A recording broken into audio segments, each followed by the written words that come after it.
ajude-nos.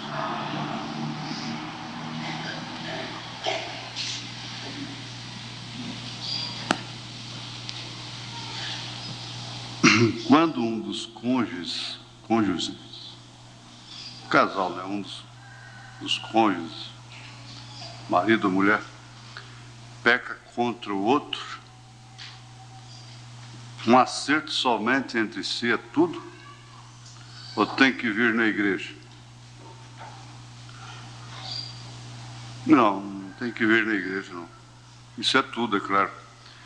O irmão Branham, bom, para começar, tem que se fugir de todo... Não é fugir, porque se a igreja romana tem alguma coisa que enquadra com a Bíblia, você não vai deixar de praticar a Bíblia, porque a igreja romana pratica aquilo, é claro. Mas nós herdamos inconscientemente muitas tradições católicas. A questão da confissão ao padre. E muita gente quer confessar ao pastor, como se confessa ao padre. E não é assim. Isso é errado. Isso não é tudo. Agora, é claro que o pastor tem por obrigação, é dever dele, orientar a pessoa particularmente, discutir o problema, ensinar como fazer naquele caso. Então, um membro, o irmão, vem na igreja, quer dizer, vem ao escritório e fica, é claro que essa pessoa precisa ser uma pessoa qualificada. Por isso que qualquer obreiro que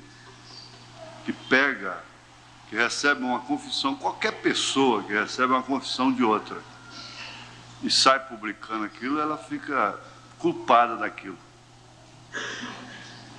Você vê, é tão melindrosa a vida aqui, nesse sentido, porque enquanto isso outros estão até procurando a vida dos outros, né? Procurando, espreitando, escondendo, vendo nos cantos da parede, atrás dos postes e coisas assim. Quando o profeta diz, você fica culpado daquilo. Quando você não pode resolver um problema e você testemunha aquilo, você fica culpado daquilo. Agora, tem a casualidade, que você vê casualmente. Mas é certo que esse homem, ele se qualifica como pastor, começando por aí. Mesmo o diácono, que eles tratam de casos na junta, que se chega em casa, a esposa fica sabendo, ele está desqualificado como diácono. Não precisa ser os outros, não, basta a esposa dele saber.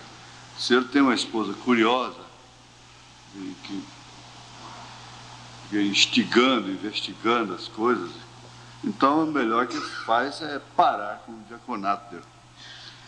Agora, é claro que você não deve confiar certos problemas a qualquer pessoa, mesmo amigo. Ela pode ser sua amiga hoje, você não sabe o que vai ser amanhã. E assim por diante. Então, o escritório é um túmulo. Tem que ser um túmulo no sentido da palavra, na força de expressão. Ser um túmulo, o que se conversa ali, o que a pessoa derrama ali, tem que ficar ali, entre ela e Deus. Até crime, uma vez um padre entrou numa certa dificuldade com a justiça, porque eles queriam forçar o padre a entregar a confissão de um bandido, um criminoso, uma coisa assim. Eu não lembro mais os detalhes. Mas a lei amparou o padre, porque é segredo de confissão. Então ele não tem obrigação de receber a confissão aqui, até mesmo de um crime, e depois entregar aquela pessoa. Ele pode aconselhar. Ele pode dizer assim, olha, filho, é melhor você procurar a justiça, procura um advogado, se apresenta, se entrega. Isso vai ser muito melhor para você. Aí está certo, ele orienta de uma maneira correta. Então é o caso do pastor. E então um irmão, uma irmã, não quer precipitar as coisas. E nós tínhamos, às vezes, treinamento no escritório, com auxiliares. A intenção era boa, de treinar os auxiliares naquelas coisas. E depois foi corrigido isso. E às vezes, para a pessoa conversar com o pastor, com uma pessoa, já é custoso, hein? Agora ainda rodeado de auxiliares, 2, 3.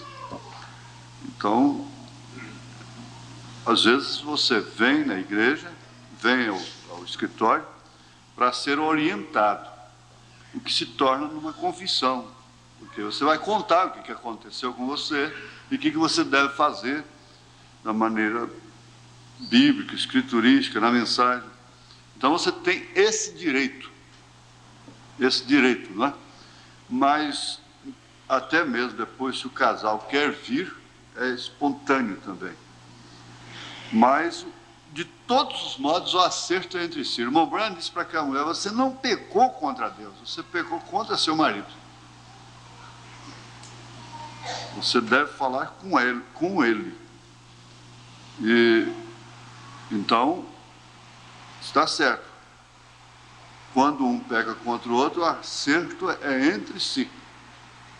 Se conseguem contornar a questão entre si, está tudo bem, é uma vitória.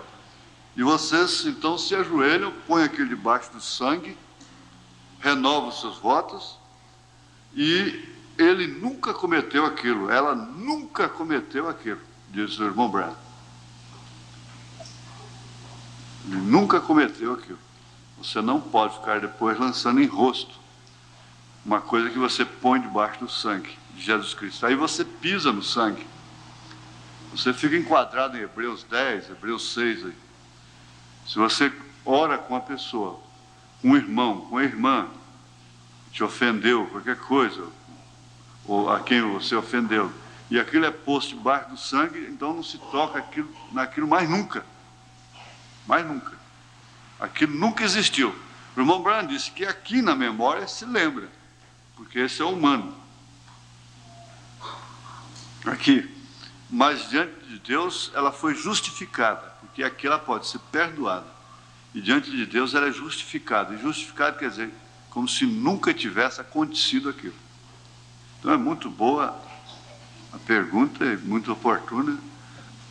Muito embora a gente está, de vez em quando, estudando isso, né?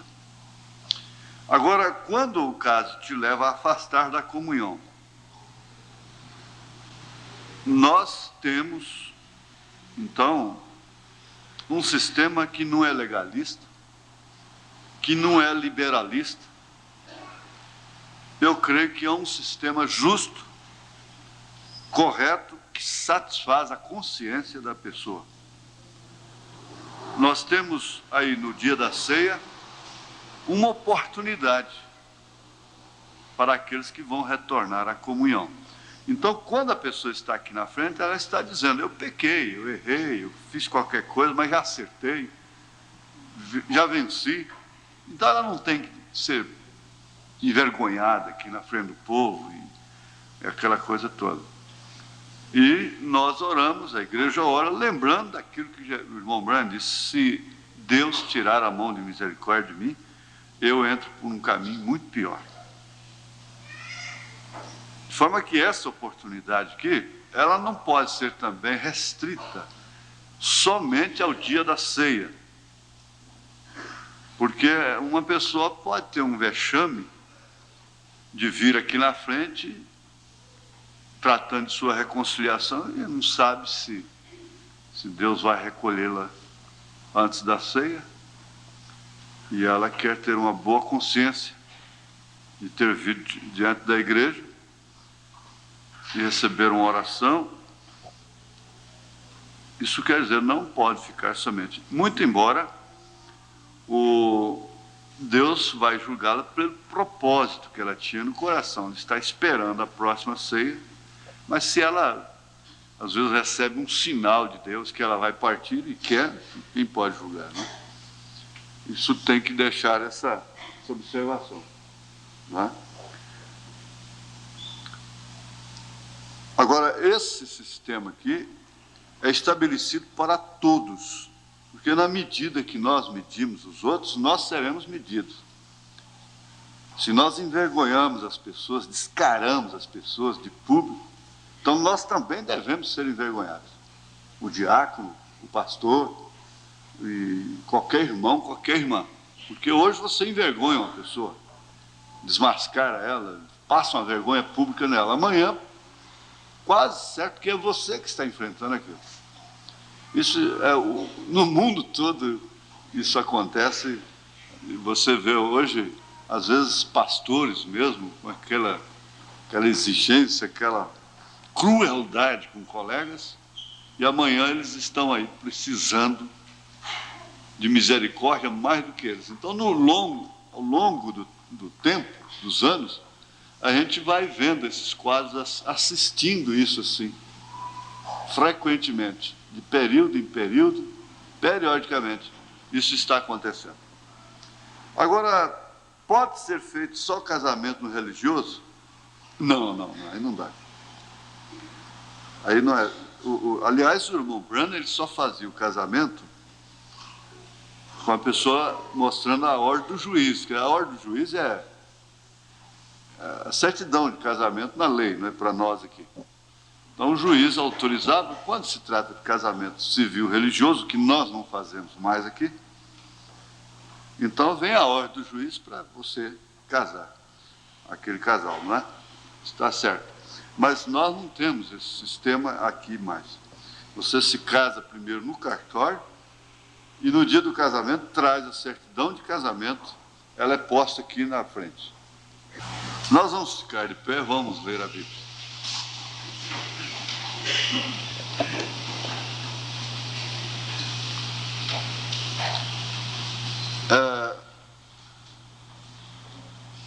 Parece que está mais relacionada a leitura com o que nós já comentamos, porque não sei se vamos ter enquadrado isso aqui nessa recapitulação que nós vamos fazer como escola, né?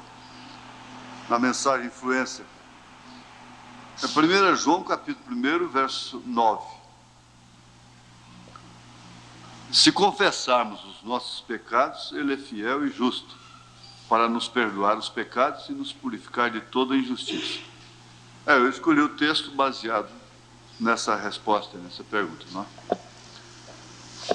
Deus amado, nós te pedimos com humildade nos nossos corações que o Senhor tenha mais misericórdia de nós e ajude-nos a prosseguirmos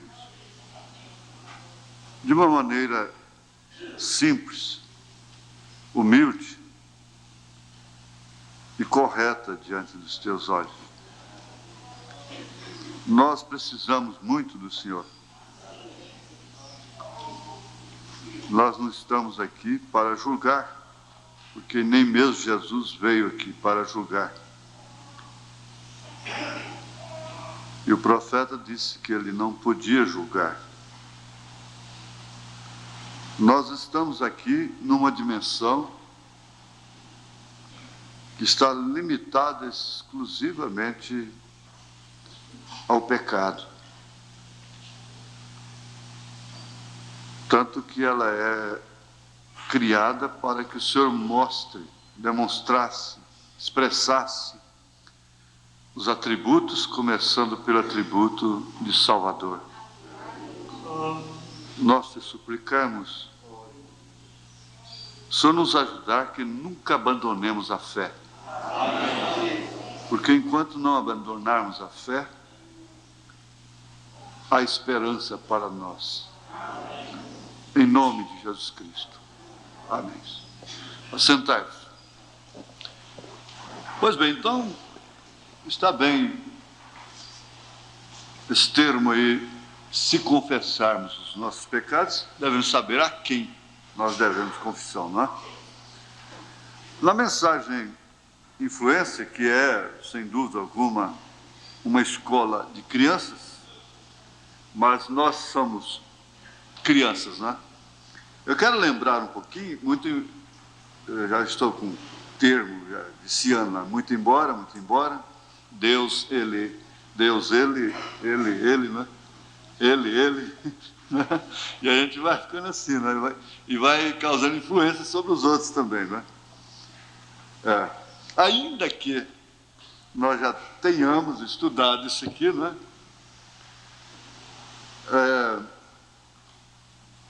Cantar dá coragem. Você sabia que cantar dá coragem? Você sabe disso, não sabe? Os soldados, quando estão indo à batalha, você sabe o que fazem? Tocam música e cantam. E tem até um pilotãozinho que toca flauta, né? Que é as flautas, né? Tocam música e cantam e coisas assim para dar-lhes coragem. E quando estamos indo à batalha, nós cantamos. Isso nos dá coragem para continuarmos. Mas quando eu leio isso aqui, que vejo o irmão Werner cantando, sempre vou lá, nessa canção de guerra, não é?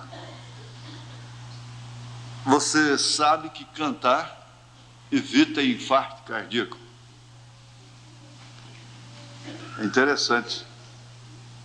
Ele alivia o coração, tira peso do coração, cantar. Tira peso do coração. A mamãe cantava, certo, aprendeu errado, eu também não sou de cantar, né? É melhor que a gente entenda cedo, ó, você não é de cantar, você é de fazer isso, é de pregar, é de fazer outra coisa, mas de cantar você não é, solar não, cantar na igreja, né? Assim, com a igreja, em casa, no banheiro, né? Agora, solo lá na frente, você não é um solista, não é? Para cantar. E então a mamãe, quando estava muito triste, ela sofria do coração, né? E lhe dava olheiras, assim, e ela ficava puxando o fôlego com dificuldade, dor no lado esquerdo. E eu me lembro muitas vezes dela chorando, e quem a mamãe chorou mais na vida foi por causa de mim, por causa de minha irmã. Ela orava muito, e eu entendo que ela preocupava mais com minha irmã, assim, em questão de futuro. Por ser mulher, casamento, essa coisa toda, né? E eu entristecia qualquer coisa. Se falavam de mim, qualquer coisa, então minha mãe chorava. E ela cantava: quando te sentes triste, doendo o coração, olhe com fé para cima, Deus dá consolação. Eu sei que está errado, a música parece que é outra, não sei. Mas o certo é que logo ela estava aliviada. Ela estava aliviada. E você canta outros hinos, como esse hino de Lutero, deveria ser cantado de cor, não é, por todos nós. Infelizmente eu não sei. Em determinadas horas a igreja tem que cantar isso em coro, como uma resistência mesmo àqueles espíritos que esse hino resistiu. Castelo forte é o nosso Deus. E às vezes você canta isso em culto doméstico, se põe de pé, a família está passando por uma crise muito difícil, se põe de pé e canta de mãos dadas, e a igreja se põe de pé e canta de mãos dadas, ou de mãos levantadas, ou com a Bíblia na mão, e canta esse hino, e passa por aquilo, cantando, às vezes cantando. Não aquele cântico também que é um tipo de um cântico que faz provocar a pessoa. Tem um tipo de cântico que quando você está errado,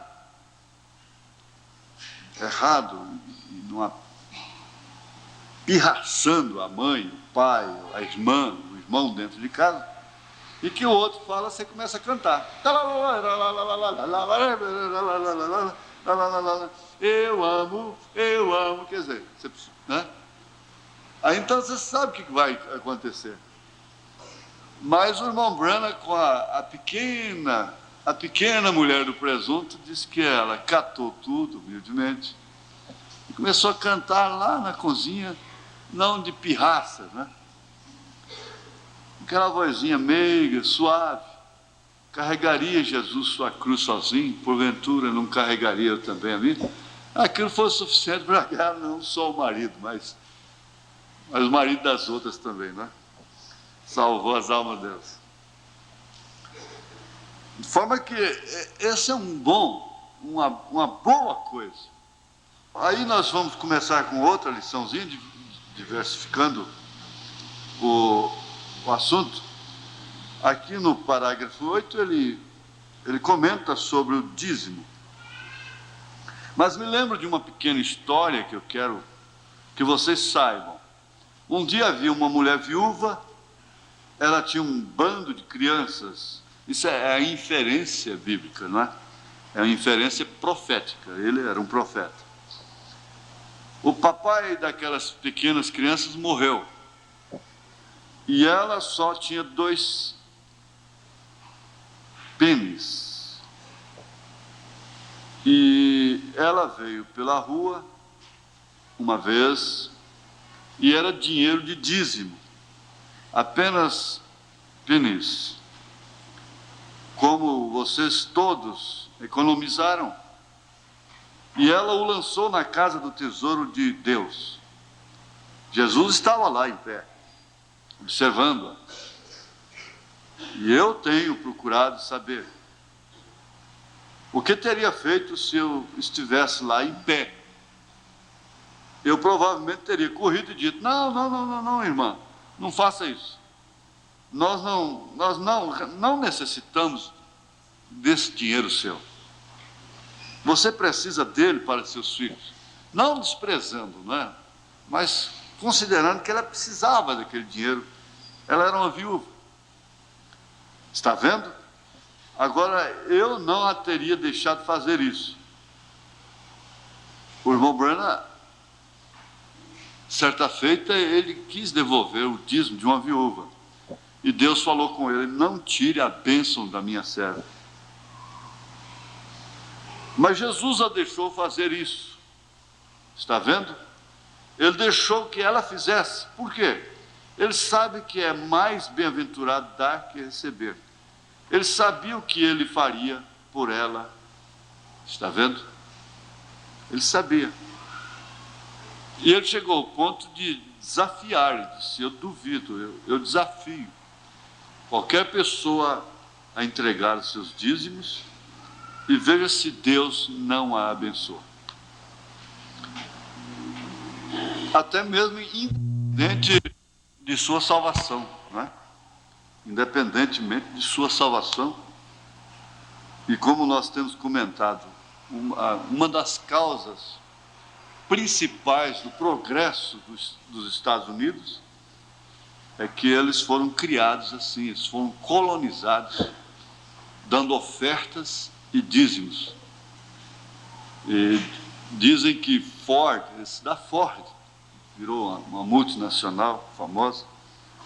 O velho Ford chegou a dar 100% da sua renda como dízimos. Colgate, esse da Colgate, chegou a dar 90%. Prosperou tanto. E a prosperidade, nesse caso aí, não lhes separaram, né, de Deus, nesse sentido, pelo menos. Porque, conforme nós comentamos, domingo passado, se corre, o bicho pega, se fica, o bicho come. Se não prospera, é preguiçoso, é desordenado, com tal nem deveis comer. Se prospera, separa de Deus. A coisa fica difícil, né? Se ora demais, lê demais, começa a sair com novas doutrinas, com visões e coisas. Se não ora, se não lê, esfria na fé. Então, se corre, o bicho pega, se fica, o bicho come. Essa questão dos dízimos, o dízimo traz prosperidade. E eles blasfemam muito contra os pastores. Eles dizem que é para engordar pastor e coisa e tal.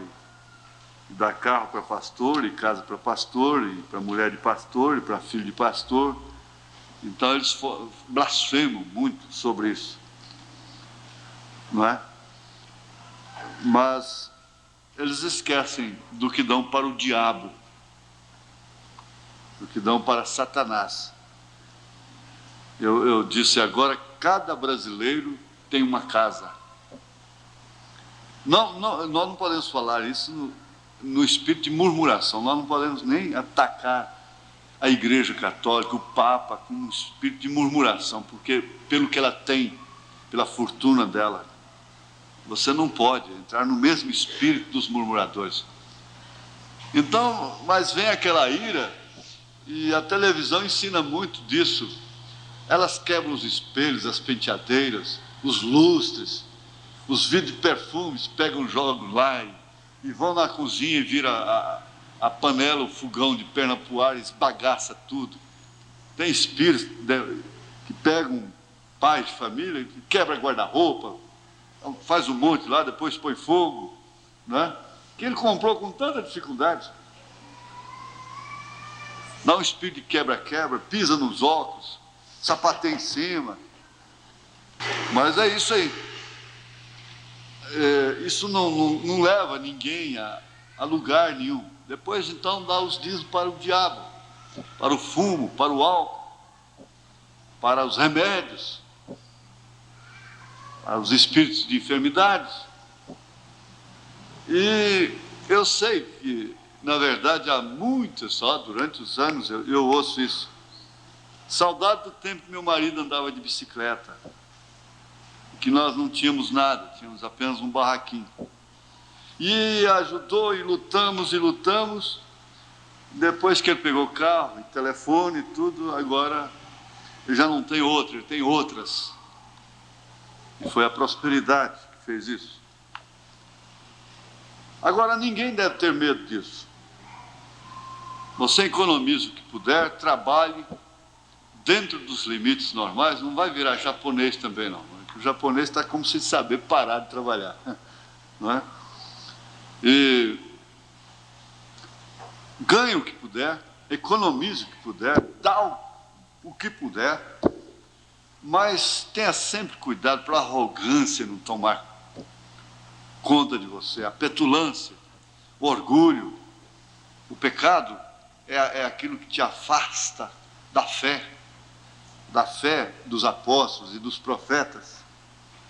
E não se considere grande porque você pode lavar os pés de uma irmãzinha humilde, pobrezinha, banguelinha, e você acha aquilo que é um ato de humildade. Eu sempre digo, olha, Deus tem meninas, e essas meninas são essas pessoas simples, humildes, pobres, iletradas, e até meio bobas, meio dementes. Essas pessoas que sustentam a fé de Jesus Cristo, tendo essas circunstâncias, elas são as meninas dos olhos de Deus. Eu considero assim. Uma vez eu disse isso para um companheiro lá em Brasília, a respeito de um irmão desordenado, que ia orar para o enfermo, por a irmã cuspia no rosto dela tudo, aqueles dentes podres na boca, cuspia na pessoa tudo. Mas as pessoas até não tinham muito escrúpulo, porque eram curadas. Ele tinha um hálito terrível, de longe. E esse irmão era muito escrupuloso, ele evitava, e disse que não tolerava aquele irmão. Disse, olha, cuidado, porque isso aí é a menina do olho de Deus. Hein? Cuidado. Você não vai deixar ele tomar conta da casa, tomar conta da igreja, e fazer o que ele quer, não é? Claro. Mas a consideração, e às vezes a gente se sente pequenos perto deles. E tem hora que a gente tem inveja deles. Vocês não sabem muito o que é, como eu disse domingo passado, essas meninas, esses meninos, que hoje estão dando trabalho para os pais, incompreensão, então eles não sabem o que é fome, não sabem o que é ser órfão. Você tem seu pai, não sabe o que é ser uma filha sem pai, um filho sem pai. Você tem sua mãe, você não sabe o que é ser uma filha sem mãe, sem pai, ou sem a mãe em casa. A falta da mãe é uma coisa terrível. A falta do pai é uma coisa, como diz, a falta do chapéu no cabide da sala. E todo mundo acha de entrar, abusa. Não tem esse que não prevalece numa casa sem marido. A menos que a mãe seja muito rígida, ferraz mesmo, e que não que tranque a porta, como eu conheci uma. Então ninguém vai abusar ali dentro de casa. Mas não tem esse lar que, faltando o cabeça, não tem um para aproveitar, abusar daquela família, daquelas crianças, daquelas moças, daqueles rapazes. É difícil. Acho que é uma casa que deveria ser olhada com mais temor, com mais respeito, justamente por faltar aquilo, não é? De forma que isso vai enquadrando na vida prática, e você vivendo, mas quanto mais você vive, mais você aprende, mais você sabe que não sabe. Aliás, foi o que Sócrates disse: o que é que você sabe antes de morrer? Eu sei que eu não sei, não é?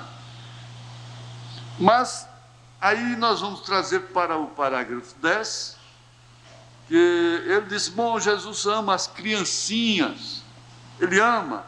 E havia um menininho, uma vez chamado Moisés, vamos falar dele apenas um pouquinho. E ele era um bom, você sabe o que o tornou, ajudou a torná-lo um menino bom? Ele teve uma boa mãe para criá-lo. Teve uma boa mãe. Teve uma boa mãe. Mas boa mãe, o que seria uma boa mãe? Você sabe que Moisés acabou sendo criado pela própria mãe, né? Sob a tutela de Faraó, da filha de Faraó. Mas ela foi tão sábia, que você sabe, a mulher, se ela for tola, ela destrói o lar. Ela não destrói o lar, não é prostituindo, virando uma bêbada, e sair por aí como uma vadia. Não é nesse sentido, porque isso nem pode se referir, nem se fala.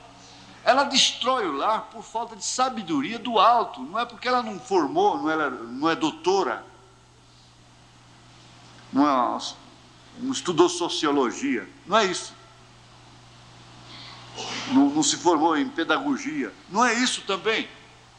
Eunice, Lloyd, aquelas mulheres da Bíblia não se formaram em pedagogia para tratar com crianças, não. E elas foram, no entanto, professoras, maestras. Elas foram modelos para as mães. A mãe ensina detalhes íntimos e coisas assim. Você vê quando uma moça hoje, ela está trabalhando, uma senhora vai agachar para tratar com uma criancinha à vista dos outros, ela põe a mão assim, aqui, mesmo sem o vestido ser decotado, mas você entende. Você sabe o que foi aquilo? Aquilo foi a mãe que ensinou. Foi a mãe que ensinou ela a agachar assim, por a mão. E conversar com uma pessoa, uma família no carro. Vocês estão despedindo, uma família, irmão, irmã, mesmo irmãos na carne, coisa e tal. E ela vai agachar assim para dar tchauzinho. Ela automaticamente põe a mão aqui. Sabe o que é isso? Isso vem do berço. Isso vem do berço. Chama-se educação de berço. A maneira de se assentar. E você vê a pessoa comendo com a boca fechada, não mastigando, assim, conversando, e sorrindo e mostrando tudo lá dentro que está na mão. Né? É uma descontração, na verdade. Mas a educação do berço é que ensina a pessoa a botar a mão assim, né? Eu não gosto de contar as coisas, eu não posso contar as coisas para fazer vocês rirem. Não é para isso. Mas, às vezes, há coisas que fazem rir e que caem na ilustração certa. Na ilustração certa. Nós temos o exagero de palitar os dentes assim, não é? Com a mão aqui. Bom, isso já é exagero. Você pode palitar os dentes com a boca fechada. Você vê. Não é? A escola pega todas essas coisas. Escola é escola, né? Pega coisa lá do berço, né? E é a mamãe que ensina isso, o papai ensina isso. Não comer com aquela opressão de ética. A ética oprime, né? Os americanos comiam com faca, o frango com faca e garfo. Hoje eles lambem os dedos, diz o irmão Branham. Quebrar aquela opressão. Porque a ética social é uma opressão maligna, até nas vestes. É uma opressão maligna. Ela oprime as pessoas. Mas tudo tem um centro, né? Eu gostei sempre, eu entro num restaurante que não sei como que eu uso das coisas, e eu observo os outros fazerem primeiro. Eu fico ali dando uma né? E coisa e tal, e no aeroporto, e coisa e tal, e parece que, né? A gente aprende assim, mas não dá goianada, né? Você então, olhando, isso causa muitas influências. Mas ele teve uma boa mãe. A mãe é que faz o berço. Tem aquele pensamento, escutai, esse pensamento profundo. As mãos que embalam o berço são as mãos que regem o mundo, que dirigem o mundo. E quando você conversa e vê o tratamento que as pessoas dedicam às outras, o comportamento social da pessoa nas horas difíceis, você vai ver logo, essa menina teve uma educação. A mãe dela deu uma boa educação para ela. Então aquele desafio, sua mãe não te deu educação, não? Por que não fala seu pai, né? Escuta, imbecil, sua mãe não te deu educação, não? Mas a mãe, sem dúvida, se a mulher contentasse com sua posição, com o seu lugar, e aperfeiçoasse na sua posição, o mundo estaria completamente diferente. Completamente, porque de todas as formas ela está regendo o mundo.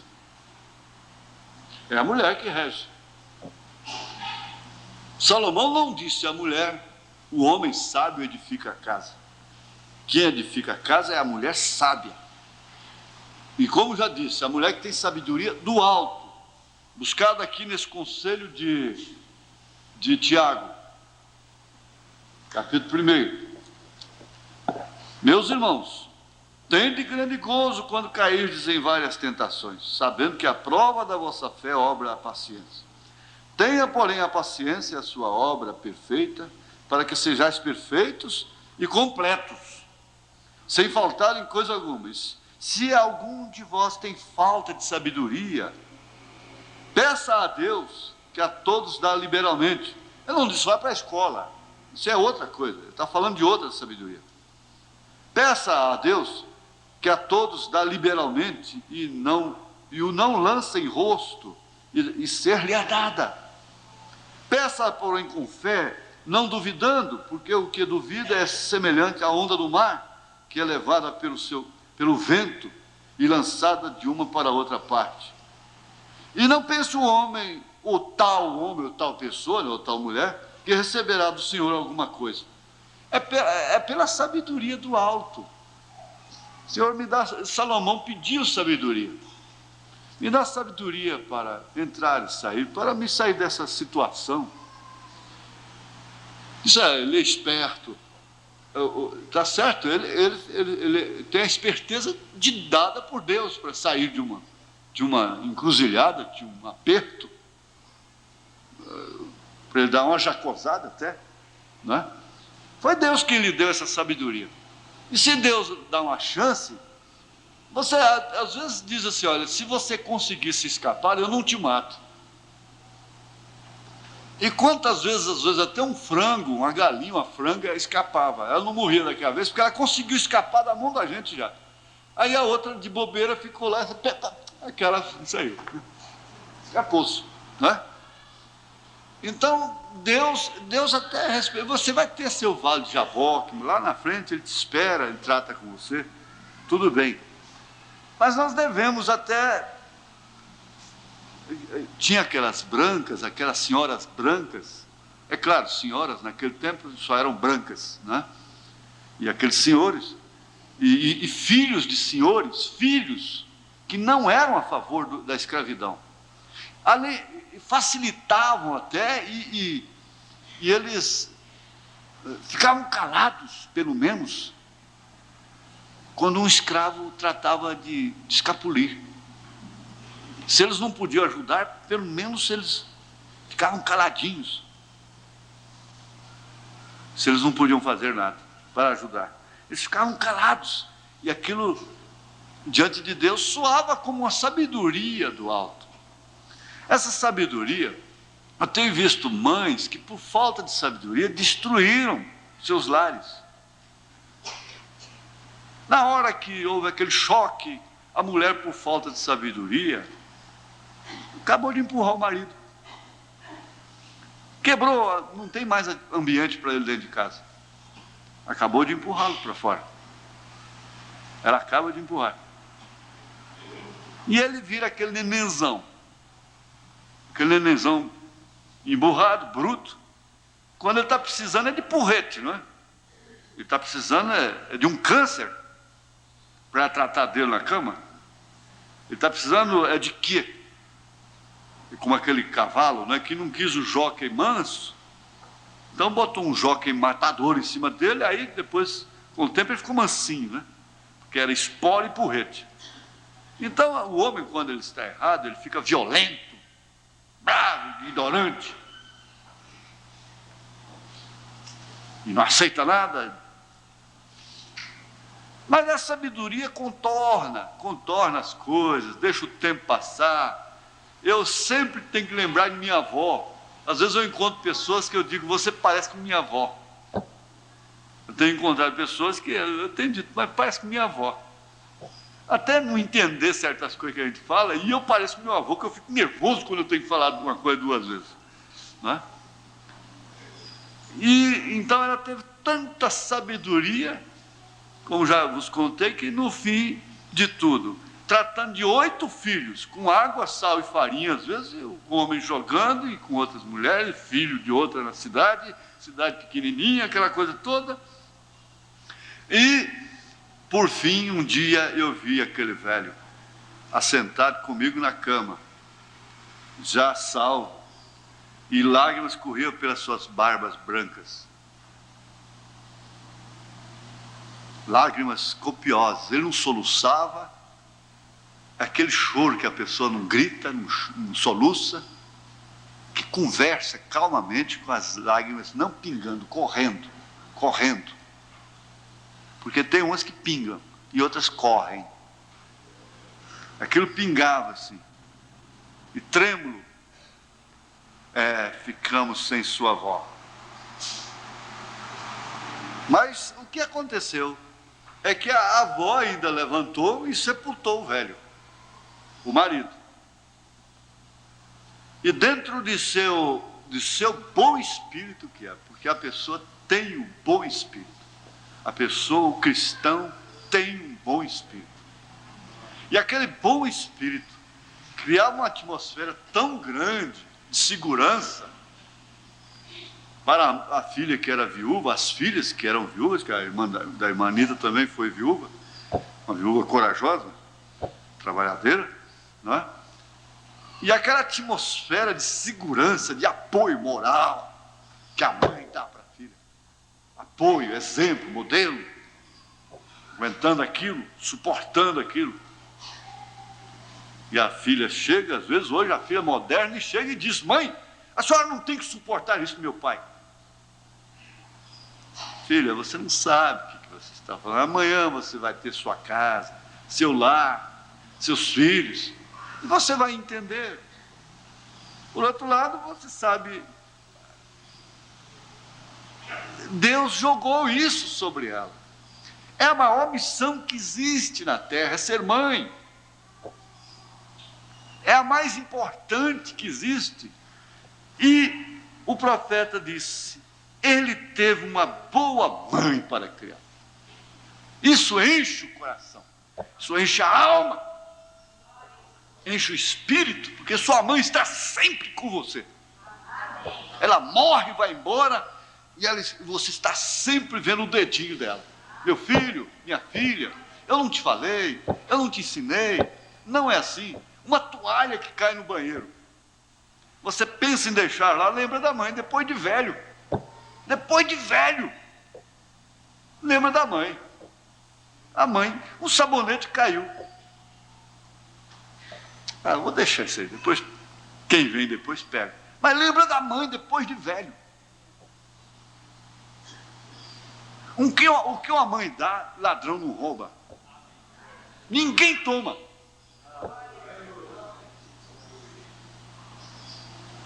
De forma que o princípio de uma família parte é da matriz, não tem jeito. Ela é matriz. Ela é matriz. Se a matriz é redonda, a matriz é a forma. Se a forma é redonda, o bolo é redondo. Se a forma é quadrada, o bolo é quadrado. Se a forma é em forma de uma estrela, o bolo vai sair em forma de uma estrela. Se é octogonal, quase destruncou tudo. Então o bolo sai de acordo com aquilo. Ele teve uma boa mãe para criá-lo. Está vendo? Foi isso. Ela o ensinou a respeito do Senhor. Ela passou os princípios do seu povo para ele. E vocês, pequenos meninos e meninas, têm o mesmo tipo de mãe para criá-los, ensiná-los a respeito do Senhor. É aquele exemplo de sabedoria. Ninguém resolve nada com mau temperamento, com estupidez, com agressão. Qual delas tem conseguido sustentar o lar pela força social, pela violência, pelo ataque histérico, pelo nervosismo, pela agressão? Nenhuma delas. Todas elas ficam sozinhas. Ao longo do tempo, no fim, chegam sozinhas, abandonadas e vítimas. São vítimas, sempre são as vítimas. Pois é, esse tipo de mãe vocês têm, porque elas têm sido ensinadas e por isso sabem ensinar. Você vê a diferença. E é um tipo de vida padrão. Padronizando, a televisão está padronizando os níveis. Não vai ter mais família com um princípio próprio. É tudo padronizado. Todos iguais. Eu estava vendo, quando nós chegamos em Aruanã, naqueles bons tempos, você podia deixar o motor da canoa, posar na canoa, com o tanque cheio de gasolina, e todos os seus pertences, sua traia de pesca, de caça, você podia deixar dentro da canoa. No outro dia, amanhecia lá. Você podia ter que cobrir por causa do sereno. Depois que a televisão entrou lá, acabou. Não precisa mais, não tem que deixar lá para eles roubarem. Eles entram nas casas, arrombam as portas e entram. A televisão ensinou a eles roubarem. Por quê? Ela ensina boas coisas. Ela ensina, na verdade. É muita maturidade, muita experiência para poder ver aquilo e extrair somente aquilo que a abelha faz, o néctar, não? Extrair só a coisa boa. É necessário muita maturidade, muita personalidade e coisa assim. Então, enquanto ela ensina uma coisa boa, ela está ensinando 10 que não presta. Você pensa que está certo, passa um filme lá que mostra a consequência do adultério. Lá no fim a mulher morre, a amante morre, o marido fica sozinho, vira um bêbado, vai para a rua, para a sarjeta. Traz esse exemplo, não resta dúvida. Mas aquele trecho, aquele pedacinho, aqueles momentos que ele estava lá em fragrância, em experiências íntimas com a amante, aquele ali, o que aquilo causa na hora, fica lá em cima, registrado. O que aquilo causa no momento, no instante daquilo. Muitas vezes até reprovado. Então, esse ensinamento, eu preguei e vou ainda falar sobre essa Dalila, que é essa ciência. E ela se tornou a mãe, a mamãe das crianças, dos baixinhos, dos gatinhos, das gatinhas, que já estão vestidinhas, conforme elas mesmas, nas miniaturas, aquelas sainhas curtinhas, igual muitas irmãs estão vestindo suas filhinhas já também, mostrando a calcinha, e aquela sainha, mini sainha, aquela coisa toda, é a forma. Vai dando esse ensinamento para sua filha e depois, na hora que você tiver com a consciência pesada, Jesus pode te ajudar. Ele teve uma boa mãe. Aí o irmão Brana vem e fala sobre a correção, que a coisa mais absurda que existe hoje é bater numa criança. Um espancamento numa criança é um crime. Billy Paul bateu numa criança dele fora da hora. O irmão Brana disse: você feriu o anjo dessa criança. Mas esse mesmo Brana, com essa mesma Bíblia, disse: a mãe que não bate não é uma boa mãe. Ela não é uma boa mãe. Essa mãe que bate por ataque de nervo, até aqui dentro mesmo, não é essa. A criança começa, um cientista alemão disse, a criança começa a ser corrigida aos 8 meses de idade. É relativo, é proporcional, é claro. Aqueles são ossinhos frágeis. Naquele instante, nos 8 meses de idade, ela já sabe que não pode pegar esse relógio, se a mãe for sábia. Ela já começa a distinguir o que é brinquedo de criança e o que não é brinquedo de criança. Mas sabe o que é? É que elas não têm tempo para dedicar. Não tem prazer, não tem entusiasmo, não tem vaidade com aquilo. Então eles estão constatando cientificamente isso. Cientificamente.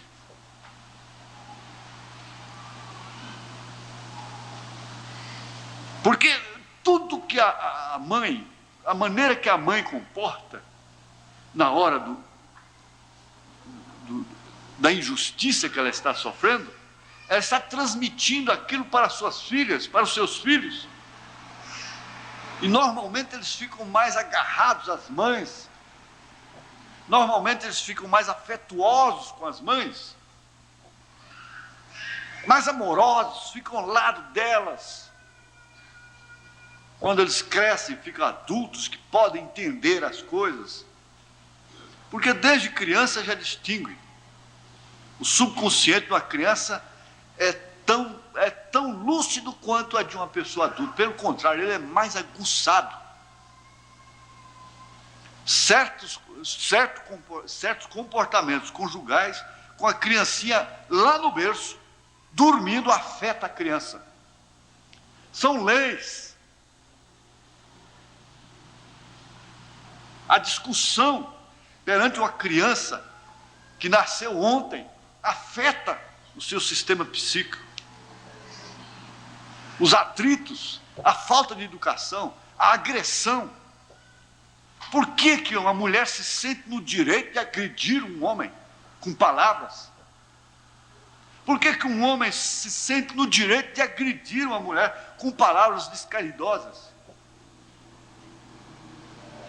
Um filho agredir uma mãe com palavras descaridosas? Uma filha trata a mãe como se ela que fosse a mãe. Uma mãe autoritária. Mãe, isso, mãe, cala, mãe faz, mãe traz. Se ela vai aprender inglês, tudo é please, please, please, please, por favor, por favor, por favor. Mas português não tem nada de please. Se vai tratar com americano, se viaja, é aquela educação dentro do avião, é aquela educação lá no exterior, a mesma aqui com os outros de fora, aquela educação, por favor, dá licença, excuse me, please, please. Com a mãe, vai, mãe, traz aqui, leva lá. Só não fez isso, só não lavou, só não fez. É a mamãe mais rígida que tem. Ou as mamães, né? São as filhas austeras, determinadas. Eu não sei por que ficou assim, né? Agora, se um filho não tem direito de agredir uma mãe, nunca, ele não vai ter vida longa. Ele não tem direito de agredir um pai, por mais débil que seja aquele pai. Ele não tem esse direito. Um irmão não tem direito de agredir o outro. Uma irmã não tem direito de agredir a outra.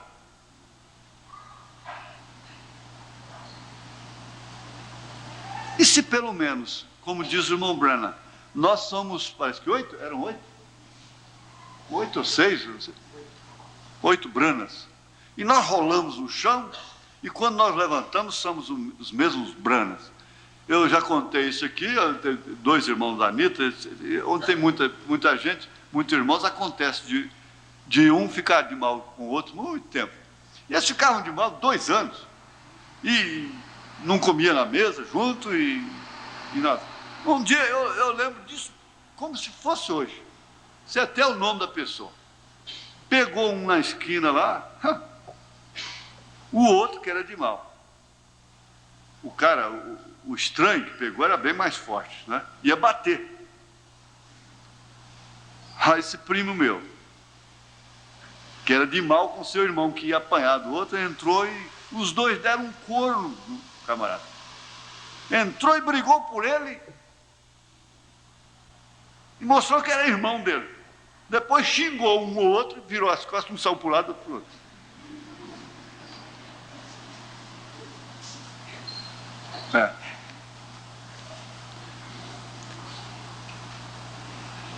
Como é que você pode comer a mesma comida, beber da mesma água, dormir dentro do mesmo quarto, de mal com sua irmã?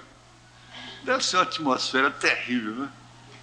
A atmosfera que diminui a vida, envelhece antes do tempo. E assim por diante. Mas a mãe, a grande mãe, a mamãe, e é o que você está sendo hoje, né? A mamãe, você está com essa chance na era mais custosa que existe, que precisa mais de sabedoria do alto. É a era mais custosa para a mãe. Eu não sei se dá para entrar no outro tópico. Aí emenda aqui com o ensino religioso. Vai para o 23, né? Que ele diz que alguém lhe ajudou quando você deu o seu primeiro passo. E quem te ajuda é como disse um rapaz quando seu pai morreu. Ele disse, tudo que eu sou na vida hoje, essa é a outra parte, né? Que é do pai, do homem. Como o irmão Branham diz aqui mesmo, que sua mãe lhe dá o ensino, ela forma o berço, e o seu pai ensina você a ser um homem de negócio, do trabalho, não é? Então, ele chorando, disse, tudo que eu sou hoje, porque ele era um rapaz próspero, ainda novo, e já bastante próspero, já formado já, e o velho era muito amigo, amicíssimo dele, não era apenas pai, era amigo. Então ele falou assim com aquele sentimento de alma mesmo, por dentro assim: tudo que eu sou hoje eu agradeço a ele. Você tem a recompensa, ainda que lá no túmulo um dia ela vai falar: tudo que eu sou eu agradeço a ela, eu agradeço a ele. Você sabe que tem pessoas que agradecem. Uma pessoa entra na vida de uma família e desde que se casa ali, coisa e tal, aquela família muda, se torna uma bênção, muda e qualquer coisa acompanha. Parece que tem uma bênção que acompanha aquela pessoa, que onde ele chega, onde ele entra até de maneira errada, até no lugar que ele não devia entrar. A arca da aliança era assim, onde ela estivesse, ela era bênção até para os filisteus. Era. E aí, enquanto Israel não consertava a coisa e tal, para ela virar uma maldição lá da hemorroide e pintar os 7 por lá. E por que eles queriam a arca? E você se torna uma bênção. Uma bênção. Ainda que lá no túmulo, como o profeta diz, com suas mãos geladas, é quando mais se reconhece o valor da pessoa, é quando ela está longe, quando não pode mais falar com ela, é quando não pode mais lhe dirigir uma palavra de afeto, de consideração, é quando não pode lhe dar uma rosa mais, não é? Então enche o seu caixão de flores, põe coroas de flores, porque não lhe deu uma rosa enquanto estava viva, né? Mas quando deitado lá ainda, às vezes o pai foi até um ignorante, não teve felicidade de conhecer nem o evangelho, mas em determinado instante o filho fala: isso aí me deu saudade do meu velho pai. Meu pai me deixou essa lição. Ai, que saudade do velho, que saudade da velha, né?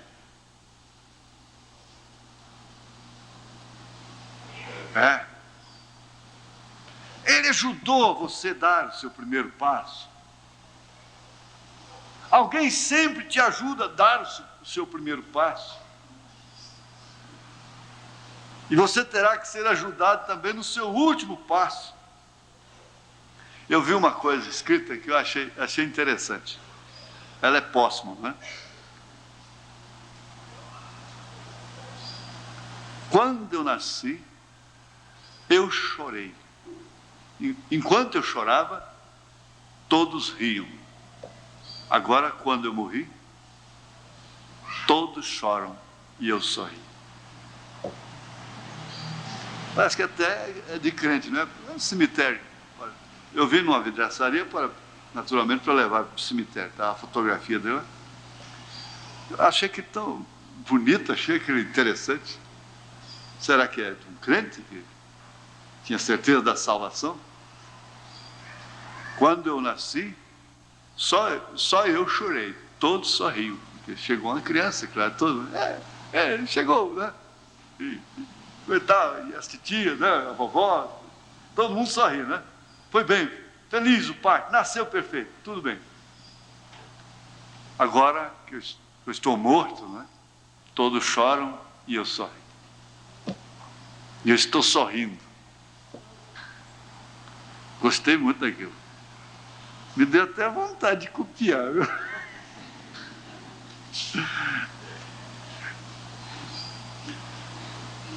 É isso mesmo. Quero que você se lembre disso.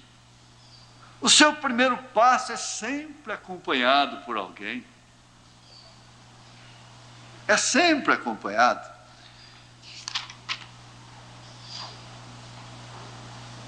E ele foi um jovem bem-sucedido também, porque ele já era rico. Era apenas um jovem, talvez 18 anos de idade, tinha acabado de sair do ensino do 2º grau, e ele era rico. Agora você está vendo, ele teve o tipo certo de professor para ensiná-lo a andar certo.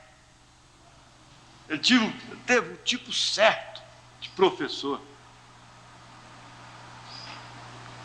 Você diga com quem tu andas, que eu sei quem tu és, né? Porque está certo que você não tem que matar as pessoas, não é?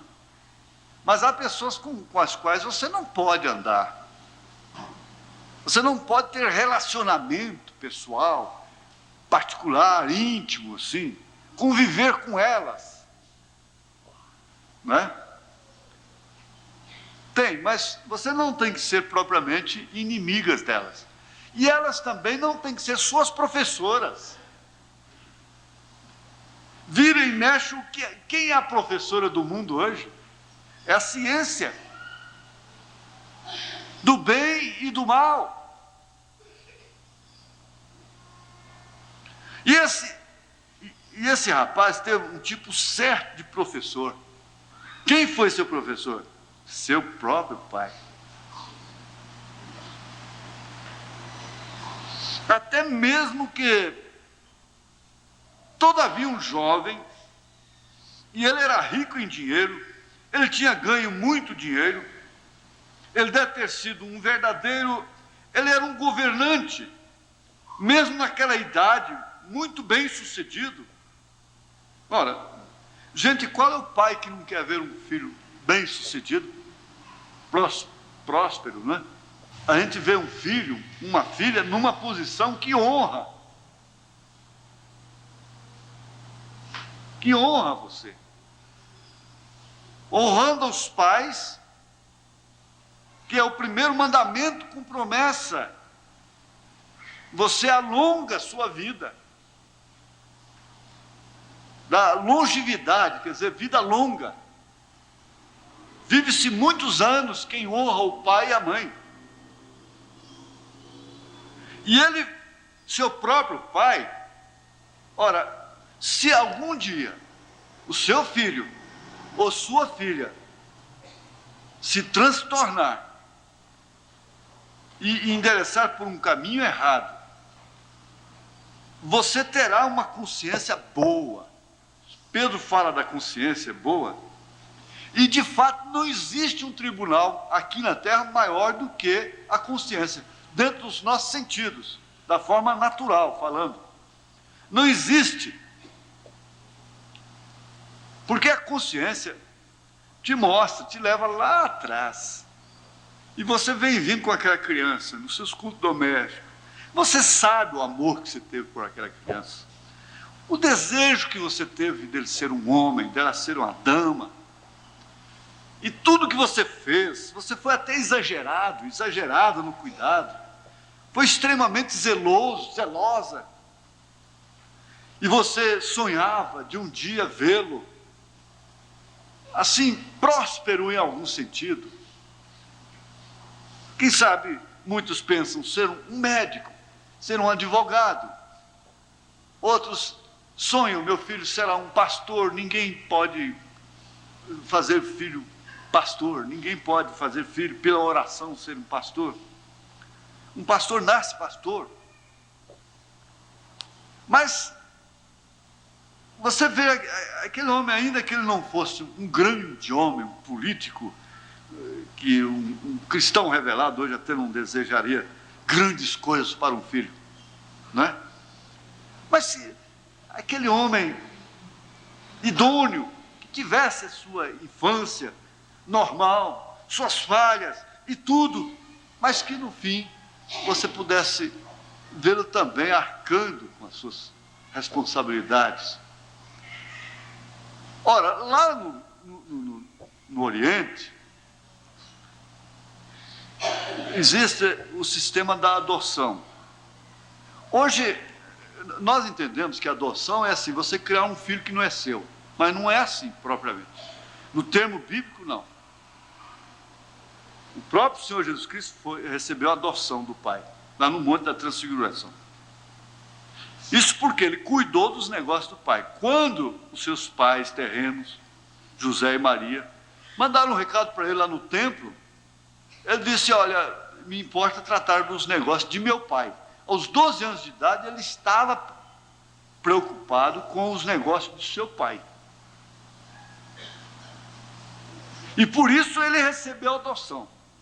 E o irmão Branham mostra que escolhia-se o tutor, o mestre, para aquele menino.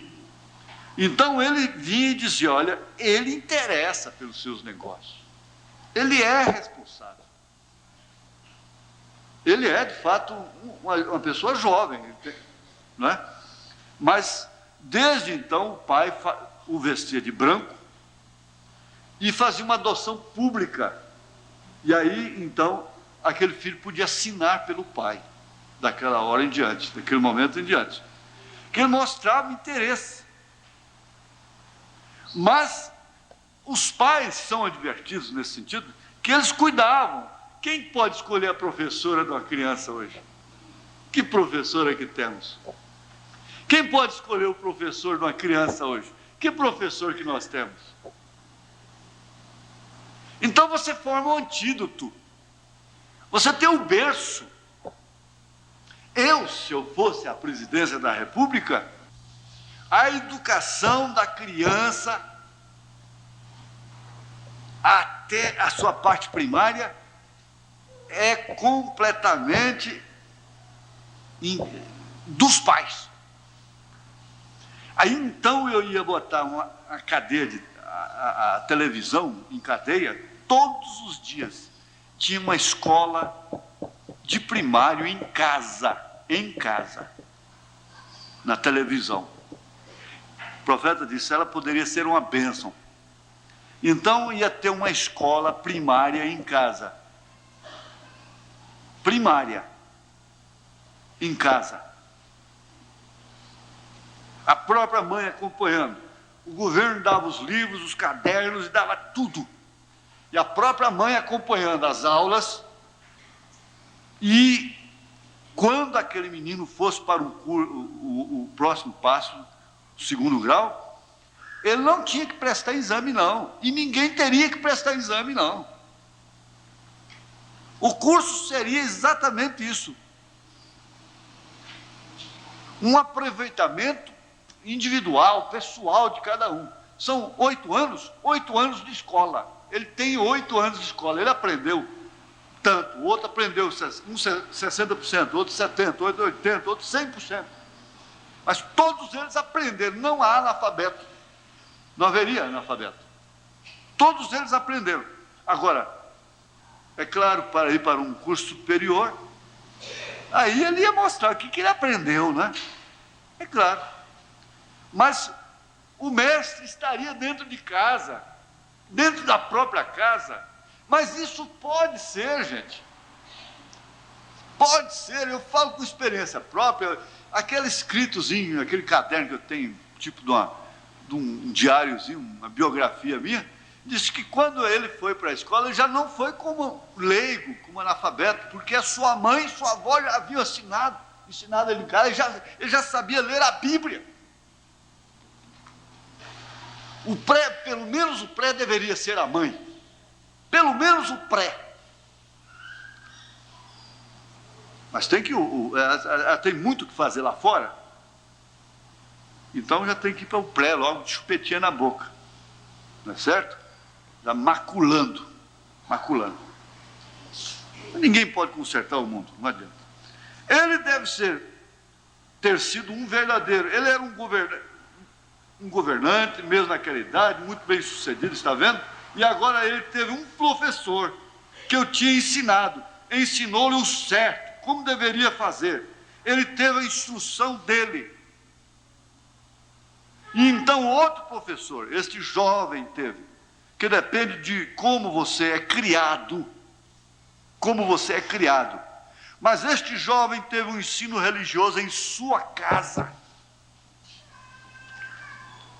Gente, ó, tem muito, olha, tem o 32, 37, 51, 76, 88, 115, tudo sobre esse tema. Não vai dar, vamos ficar de pé. Já passei 10 minutos. Senhor Deus, melhor professor do que o profeta não existe. Melhor professor do que o Espírito Santo não existe. Melhor professor do que uma mãe não existe. Melhor professor do que um pai não existe. E assim nós compreendemos que o ensinamento é de grande valor.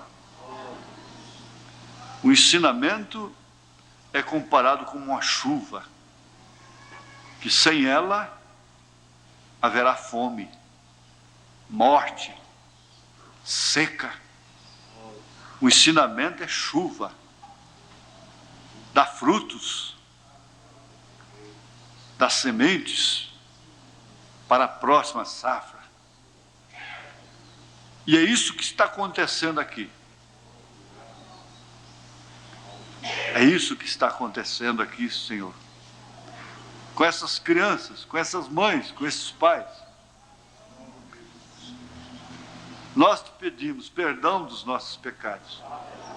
E agora que esta chuva de ensinamento possa produzir também aquela saúde, aquele descanso, aquela paz no coração, que sem a qual nós vamos morrer antes do tempo. Em nome de Jesus Cristo, acompanha cada um dos teus filhos e dá-nos um resto de dia abençoado, como também o encontro que inicia quarta-feira de manhã, com o culto de abertura à noite. A viagem de cada irmão, nós colocamos diante do Senhor, em nome de Jesus Cristo. O Senhor vos acompanhe. Amém.